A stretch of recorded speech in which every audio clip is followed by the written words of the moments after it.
Ópera Inglés y te doy la bienvenida al Obrador de Literatura.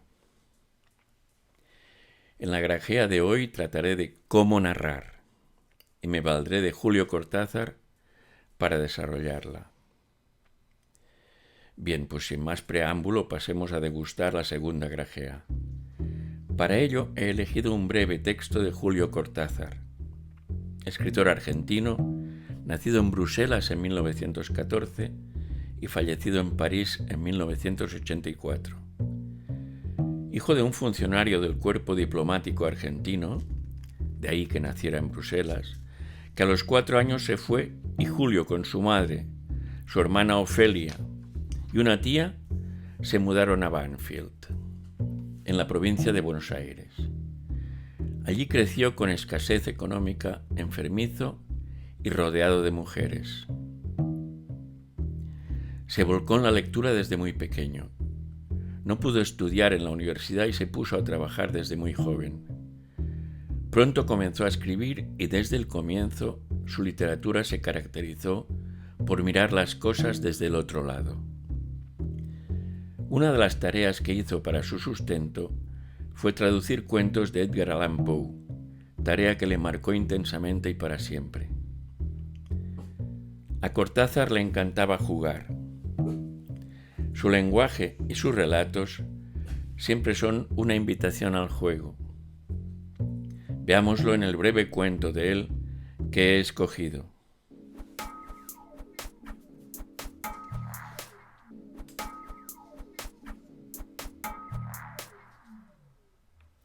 Instrucciones para llorar.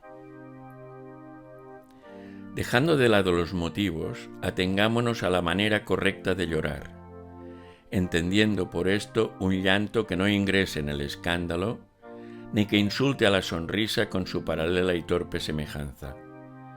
El llanto medio u ordinario consiste en una contracción general del rostro y un sonido espasmódico acompañado de lágrimas y mocos. Estos últimos al final, pues el llanto se acaba en el momento en que uno se suena enérgicamente. Para llorar, dirija la imaginación hacia usted mismo. Y si esto le resulta imposible por haber contraído el hábito de creer en el mundo exterior, piense en un pato cubierto de hormigas o en esos golfos del estrecho de Magallanes en los que no entra nunca nadie. Llegado el llanto, se tapará con decoro el rostro, usando ambas manos con la palma hacia adentro. Los niños llorarán con la manga del saco contra la cara, y de preferencia en un rincón del cuarto. Duración media del llanto, 3 minutos.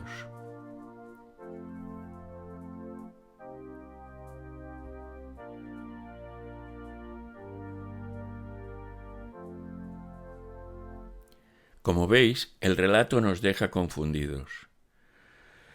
¿Cómo Cortázar se atreve a tratar sobre algo tan doloroso e intensamente emocional como es el llanto, con un lenguaje tan frío y racional? Emplea la forma de los manuales de instrucciones que acompañan al aspirador, la lavadora o el lector de DVDs para comentar un asunto derivado de la tristeza, la aflicción o la congoja. Mi impresión es que Cortázar nos pone frente a un asunto muy enjundioso. Ante nosotros se ofrecen 2 lenguajes, el de lo racional, por una parte, y el de lo emotivo, por otra. Tenemos que elegir cuál nos permitirá expresar lo que queremos. En efecto, hay un lenguaje que nos sirve para informar o comentar asuntos que reclaman toda nuestra atención racional. Es el de los periodistas al dar una noticia, el de un estudioso al redactar su informe o su ensayo, o como en este caso, el de un manual de instrucciones. Podríamos decir que es un lenguaje digital, que reclama por nuestra parte una atención digital también. Todo se libra en el campo de la razón. Pero cuando queremos expresar emociones, sentimientos, estados de ánimo, temores, empleamos otro lenguaje. Es el de la analogía, cuya materia prima es la metáfora. Veamos cómo lo explica el escritor Javier Pérez Andújar en su obra Paseos con mi madre. Dice así: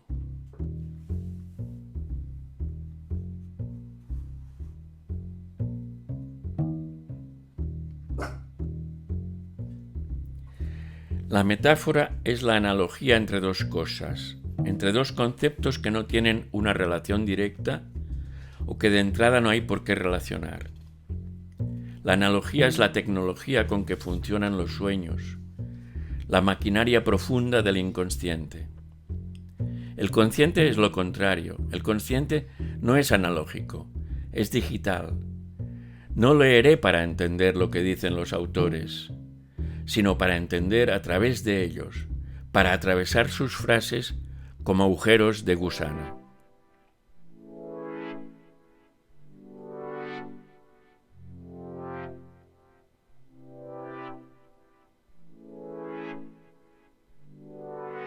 De modo que disponemos de dos lenguajes, y cada uno de ellos nos permite manejarnos en un terreno distinto.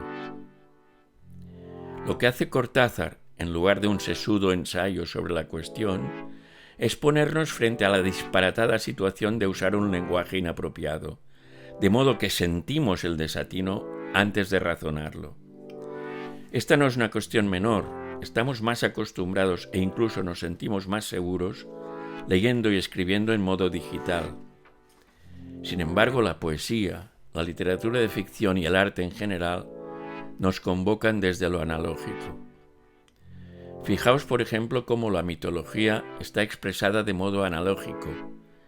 La Biblia, por ejemplo, ha de ser leída de este modo, si no, imaginad qué pensará un lector en modo digital de pasajes como el de Eva y la serpiente, la manzana y la expulsión del paraíso, o la relación entre Caín y Abel. Los juzgará disparatados e incluso infantiles. En definitiva, ese lector se perderá la posibilidad de gozar de las bellas metáforas y de la sabiduría que contienen. Es lo mismo que si tratáramos de comprender nuestros sueños desde un abordaje racional. Podríamos decir que querer leer la mitología, los sueños, la poesía o la literatura de ficción con una disposición digital sería como querer tomar sopa con tenedor. O como dice Jim Jarmusch en su bellísima película Patterson, ducharnos con chubasquero. El disparate que nos ofrece adrede Julio Cortázar a menudo lo han cometido autores prestigiosos. Cuenta el economista Juan Velarde, muy anciano pero todavía afortunadamente entre nosotros, que tuvo ocasión de hablar con Pío Baroja y le pidió algún consejo para escribir sus ensayos.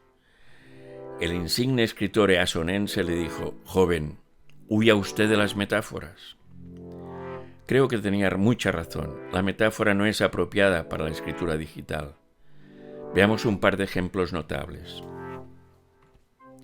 Sigmund Freud, para explicar uno de los conceptos fundamentales de su teoría, el que se refiere a las intrincadas relaciones iniciales de los humanos, tomó a modo de metáfora la tragedia de Sófocles, Edipo Rey, y a ese escenario triangular en que se establecen tal vez las vivencias más intensas, significativas y determinantes de todo ser humano, lo llamó complejo de Edipo. Sin embargo, a juzgar por cómo se ha divulgado la cuestión, se diría que es el simplejo de Edipo. Es el peligro de la metáfora, que hay lector que la toma al pie de la letra, desprovista de su simbolismo porque hace una lectura digital. En otro caso también muy conocido es el de Adam Smith. El genial filósofo escocés, célebre autor de la teoría de los sentimientos morales y de la riqueza de las naciones, para explicar cómo, de forma no deliberada, el mercado hace sus correcciones y establece finalmente una suerte de justicia distributiva, es decir, beneficia al conjunto de la sociedad, formuló un concepto metafórico: la mano invisible. Desgraciadamente, la metáfora sugiere una mano, es decir, una manipulación, alguien que entre bambalinas hace y deshace a su antojo. Otra vez se comete el mismo error. Se diría que las metáforas las carga el diablo. Tenemos que convenir, pues, que el consejo de Pío Baroja era muy atinado.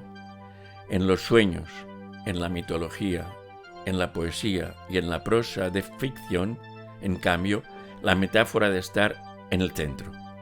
Tiene que ser la materia prima con que están elaboradas sus creaciones. Porque, para concluir, podríamos decir que el lenguaje digital y el analógico tienen objetivos bien distintos y por ello han de usar herramientas diferentes. El digital quiere movernos, el analógico conmovernos. El digital quiere formarnos, el analógico transformarnos. El digital comunica, el analógico expresa. Uno invita a razonar, el otro a pensar. Ambos nos son útiles y necesarios, solo es cuestión de saber emplear el adecuado en cada caso, tanto al escribir como al leer.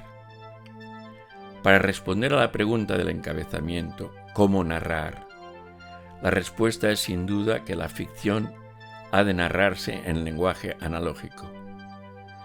Bueno, hasta aquí la grajea de hoy. Espero la hayas gozado.